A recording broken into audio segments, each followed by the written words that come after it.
Bwana, tarehe 22 mwezi wa 12 mwaka 2025, kiongozi wa kijeshi wa Mali Jenerali Assimi Goita ameongoza hafla maalum ambayo inaashiria kuundwa kwa jeshi la pamoja la mataifa matatu ya Sahel kwa maana ya Burkina Faso, Mali pamoja na Niger. Mataifa hayo matatu yameunda jeshi hilo la pamoja kwa lengo la kulinda muungano mpya wa kikanda ambao unafahamika kama Muungano wa Mataifa ya Sahel kwa maana ya Alliance of the Sahel. Lengo kuu la jeshi hilo la pamoja ni kulinda eneo la Sahel dhidi ya uasi wa makundi ya Kiislamu yenye silaha pamoja na vitisho vingine vya kiusalama ambavyo vinaukabili ukanda huo. Jenerali wa Burkina Faso Daouda Traore ameteuliwa kuongoza kikosi hicho ambacho kina wanajeshi 5,000 ambacho kitaweka makao yake makuu ya uongozi mjini Niamey ambao ni mji mkuu wa Niger. Hafla hiyo imefanyika Bamako, Mali, ilihudhuriwa na mawaziri wa ulinzi wa nchi wanachama wa Muungano wa Sahel, wanadiplomasia pamoja na wawakilishi wa mashirika ya kimataifa ambayo yameidhinishwa nchini Mali. Mataifa haya matatu yaliunda Muungano wa Sahel baada ya kujiondoa katika Jumuiya ya Kiuchumi ya Nchi za Afrika Magharibi ECOWAS, ambayo muungano huo unaishutumu kwa kuweka vikwazo visivyo vya kibinadamu vinavyohusiana na mapinduzi ya kijeshi na kwa kufanya kazi kinyume na maslahi ya raia katika nchi wanachama wa muungano huo. Kwa hiyo wale ambao awali walikuwa wanasema hawaoni muungano huo ukidumu kutokana na interest tofauti za viongozi hao, ni kwamba jambo sasa linazidi kuwa baya zaidi. Na pamoja na mambo mengine, majadiliano haya yameangazia uanzishwaji pia wa benki ya pamoja ya uwekezaji, na hili ni eneo la kiuchumi ambalo ni mada ambayo imekuwa ikiibuliwa mara kwa mara katika mikutano ya awali ya viongozi hawa, ikilenga kukuza ustawi wa kifedha na miradi ya maendeleo ndani ya muungano wao. Na kwa mujibu wa taarifa, viongozi hawa pia wanatarajiwa kujadili jaribio la mapinduzi ambalo lilitokea Disemba 7 kule Cotonou, Benin. Swala hili limepewa kipaumbele kutokana na ukweli kwamba nchi za Burkina Faso, Niger zinashiriki mpaka mrefu na Benin, jambo ambalo linaweza kuwa na athari za kiusalama katika mipaka yao. Kwa hiyo kile ambacho sisi kama wana geopolitics nadhani tumekizungumza kwa miaka mingi sana, naona kinakwenda kufanywa na hizi nchi za Sahel, kwamba yani inawezekana vipi mataifa yote ya Afrika tunashindwa kuwa na benki moja ambayo itakuwa ni benki ya maendeleo kwa ajili ya kukopeshana kuliko kutegemea IMF na misaada ya masharti magumu kutoka katika mataifa ya Ulaya, hususan Ulaya ya Magharibi. Sasa nchi za Sahel, viongozi hao watatu ambao wote ni wanajeshi, waliingia madarakani kwa njia za mapinduzi, wameamua kuonesha kwamba jambo hili linawezekana na wanaweza wakafight wao wenyewe kuhakikisha kwamba wanatengeneza muungano ambao utakuwa ni muungano wenye lengo la kusaidiana. Na kwa nini hawa wameamua kuunda jeshi la pamoja? Kwanza wanataka kuimarisha usalama dhidi ya magaidi, kwa sababu kwanza watalazimika kupambana wakiwa na nguvu za pamoja dhidi ya makundi yenye misimamo mikali ya Kiislamu kama IS pamoja na Al-Qaeda, ambao hawa wote wamekuwa wakipewa support na nchi za kimagharibi kwa ajili ya kuharibu utulivu katika nchi hizo za ukanda wa Sahel, na magaidi hawa wamekuwa wakivuka mipaka kirahisi sana. Kwa hiyo jeshi la pamoja sasa linaweza likafanya operations za kuvuka mipaka, lakini pia kushirikiana kwa maana ya kupeana au kubadilishana taarifa za kijasusi haraka pindi wanapobaini kuna changamoto ambayo imetokea katika eneo fulani. Badala ya kila nchi kupigana peke yake, sasa watakuwa wanapigana kama nchi moja. Yani ni kama ambavyo unaona zile nchi wanachama wa NATO au zile nchi wanachama wa EU. Yani sasa hivi unakuta nchi wanachama wa NATO zote zinapigana na Urusi, yani zinazungumza lugha moja kupigana na Urusi, au nchi wanachama wa EU wanazungumza lugha moja kwa ajili ya kupambana na Urusi, tofauti na ambapo pengine labda ingekuwa ni Ufaransa tu ndio ambayo inazungumza au ni Ujerumani tu ndio ambayo inazungumza. Kwa hiyo hata hawa nchi za Sahel wameamua kufanya jambo kama hili. Lakini jambo jingine ambalo hawa wameamua kufanya hivi, wanalenga kupunguza utegemezi wa majeshi ya kigeni, kwa sababu kwa miaka mingi sana huo ukanda wa Sahel kwa maana ya Niger, Burkina Faso na Mali wamekuwa wakitegemea sana misaada ya kijeshi kutoka Ufaransa, NATO na vikosi vya Umoja wa Mataifa. Kwa hiyo jeshi la pamoja hili ambalo wanaliunda linalenga sasa kujitegemea kijeshi, lakini pia kupunguza ushawishi wa nje katika maamuzi ya usalama, na hii inawapa mamlaka kamili juu ya mustakabali wao. Lakini kama itoshi, wanataka kudhibiti mipaka katika ukanda huo. Sahel ina mipaka mirefu, lakini mipaka hiyo sio mipaka imara, haidhibitiwi vizuri. Kwa hiyo wanalenga kuimarisha mipaka, na ndio maana umeona hapo nimekuambia kuna wanajeshi zaidi ya 5,000 ambao watakuwa wanafanya kazi. Kwa hiyo sasa hivi manake jeshi hili litakuwa linafanya doria za pamoja, lakini pia watakuwa na uwezo mkubwa sana wa kudhibiti njia za magendo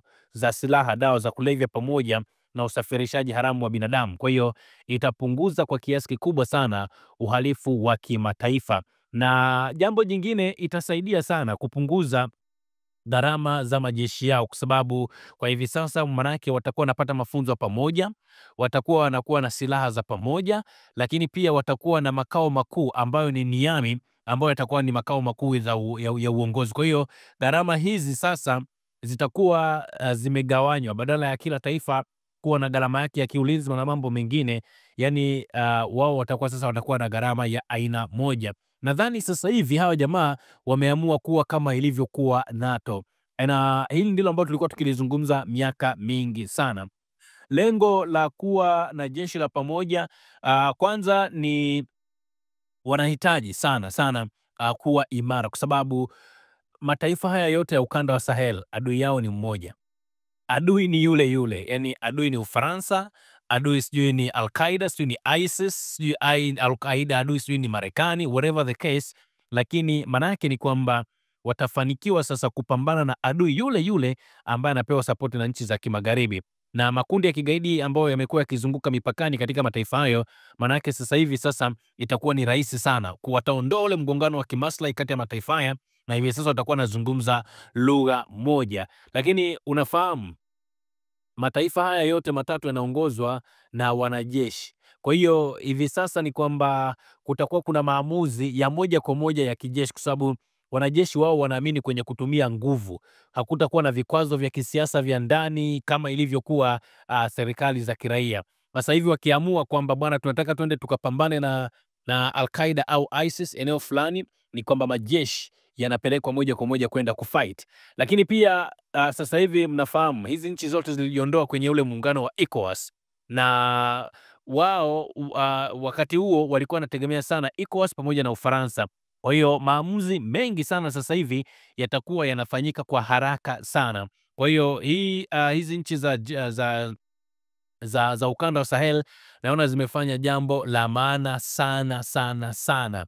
Na ifahamike jambo jingine, unajua unapozungumzia jeshi la watu 5,000, of course inaweza zikawa sio jeshi kubwa sana, lakini lazima hapo watapata support kutoka kwa mataifa kama Urusi, mataifa kama China, yani yale mataifa yote ambayo ni washirika wa hizo nchi. Sasa hivi wataanza kupata ulinzi wa moja kwa moja, either ni kwa satellite au ni underground au ni ujasusi pamoja na mambo mengine. Lakini sasa hivi ni kama haya mataifa yameamua kutengeneza NATO yao, na huu ndio ukweli wenyewe. Wameamua kutengeneza NATO ambayo sio NATO ya magharibi wa Sahel, jambo ambalo lilikuwa haliwezekani kipindi cha nyuma. Kwa sasa hivi manake tuna NATO ya Kiafrika ya ukanda wa Sahel. Tofauti ya NATO ya magharibi na NATO ya Afrika ni kwamba NATO ya magharibi ni of course mataifa yao ni tajiri sana.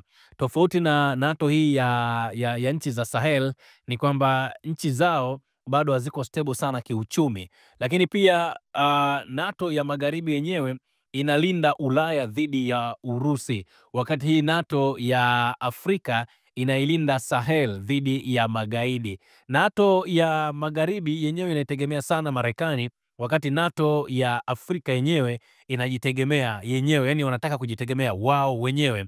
Lakini pia NATO ya magharibi tunasema ina jeshi ambalo lina nguvu kubwa sana, lakini NATO ya Afrika kwa maana ukanda wa Sahel yenyewe ina jeshi la kawaida tu, lakini lengo lao ni moja, kwamba shambulio kwa mmoja ni tishio kwa wote. Kwa hiyo kile kipengele cha 5 kwenye ule mkataba wa NATO ndicho ambacho kinatumika pia kwenye ukanda wa Sahel, kwamba shambulio dhidi ya Niger ni shambulio dhidi ya Burkina Faso, dhidi ya Mali.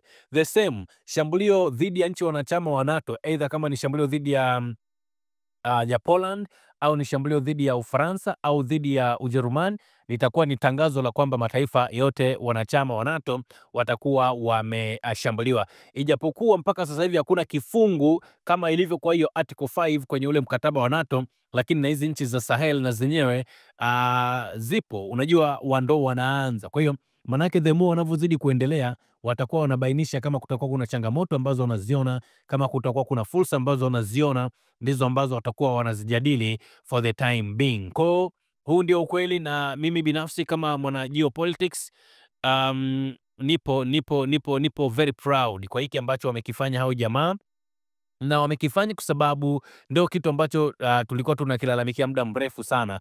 Kwa hiyo sasa hivi bwana Kapteni Ibrahim Traore, Bazoum pamoja na Assimi wameamua kuonesha ulimwengu kwamba they can do something ambacho kinaweza kikawa ni kikubwa. Sasa utasikia nchi za ECOWAS zinaanza kuleta kamdomo. Sijui niliwahi kumuona yule Tinubu Bola wa Nigeria anazungumza mambo ya kijinga. Nikasema they are speaking that kwa sababu hawafahamu kile ambacho wanahitaji.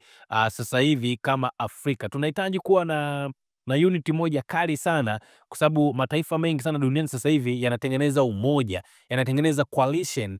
Mmeona hata ile juzi tumeona nchi za EU zimetengeneza kitu kinaitwa coalition of the willing, kwa maana ya umoja wa wale ambao wako tayari kuisaidia Ukraine. Sasa mbona nchi za Kiafrika zisifanye kitu kama hiki? Hii ni good start kwa hizi nchi za Sahel. Tunategemea watapata upinzani mkubwa, lakini upinzani ambao utaupata utakuwa umeonyesha direction ambayo itakuwa inatuambia sisi kama Afrika tunaenda wapi, tunahitaji kuboresha sehemu gani, na mafanikio haya wakiyapata hizi nchi za Sahel kupambana na hivyo vikundi, maana yake ni kwamba hata zile nchi washirika kama Russia, China, Iran, Korea Kaskazini wanaweza wakaona hili ndio eneo ambalo wanaweza wakaamua kuanza kufanya investment kubwa katika idara ya silaha pamoja na teknolojia. Usisahau kusubscribe, like na kubonyeza alama ya kengele. Asante.